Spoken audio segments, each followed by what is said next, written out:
Nostalgia's the best.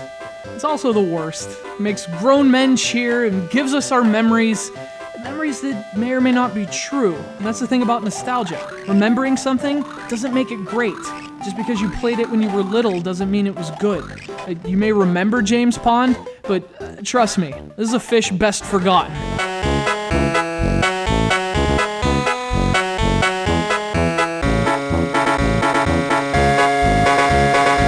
For those of us not bitten by the nostalgia bug, James Pond was a 1990 platform game about a secret agent fish and a stunningly ballsy pun.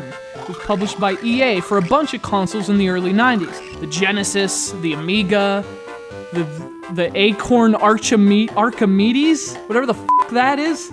The game was also followed by a couple of sequels, including James Pond 2, Codename RoboCod. Holy moly pun cannoli.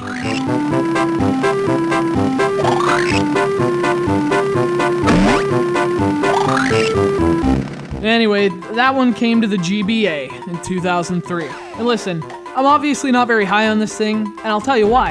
I'm not sure I've ever played a platformer as obnoxiously floaty as James Pond. I'm a big fan of precision in platformers. This one's about as precise as a fish would be out of water. If you've never seen a fish out of water, that means it sucks. Like the air, because it can't breathe.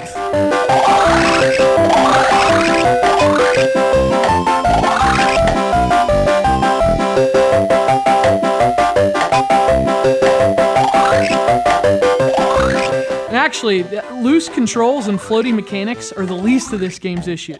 James Pond has some of the worst level design you'll ever see in a platformer. It's just one huge, sprawling, empty level after another. I don't even understand how you can make levels that are this big and yet have nothing interesting inside them. It's like, wouldn't you at some point just accidentally add something clever? Just based on the math, you know? It's a matter of numbers at this point.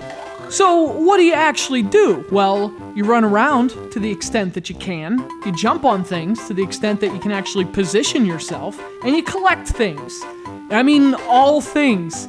Fruits, lamps, musical instruments, jingle bells, whistles, drinks, baked goods, sports equipment. And hey, if that seems like a completely random list of completely random objects with no actual thought or purpose, that's because it is. Incidentally, so are its levels.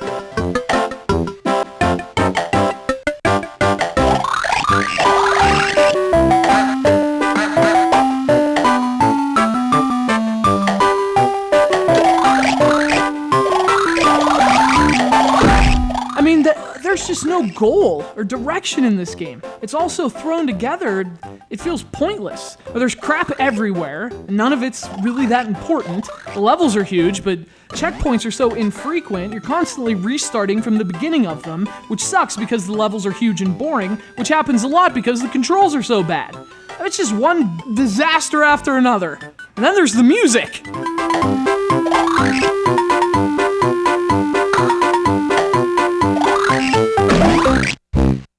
I'll admit that I hold platformers to a pretty high standard. That's because there is a standard, and there's nothing worse than a floaty platformer with boring level design. James Pond is so that. It's a Mario clone from an era of Mario clones, but it misses everything that makes Mario so good. And even in its remade GBA form, James Pond just isn't as good as nostalgia would have you believe.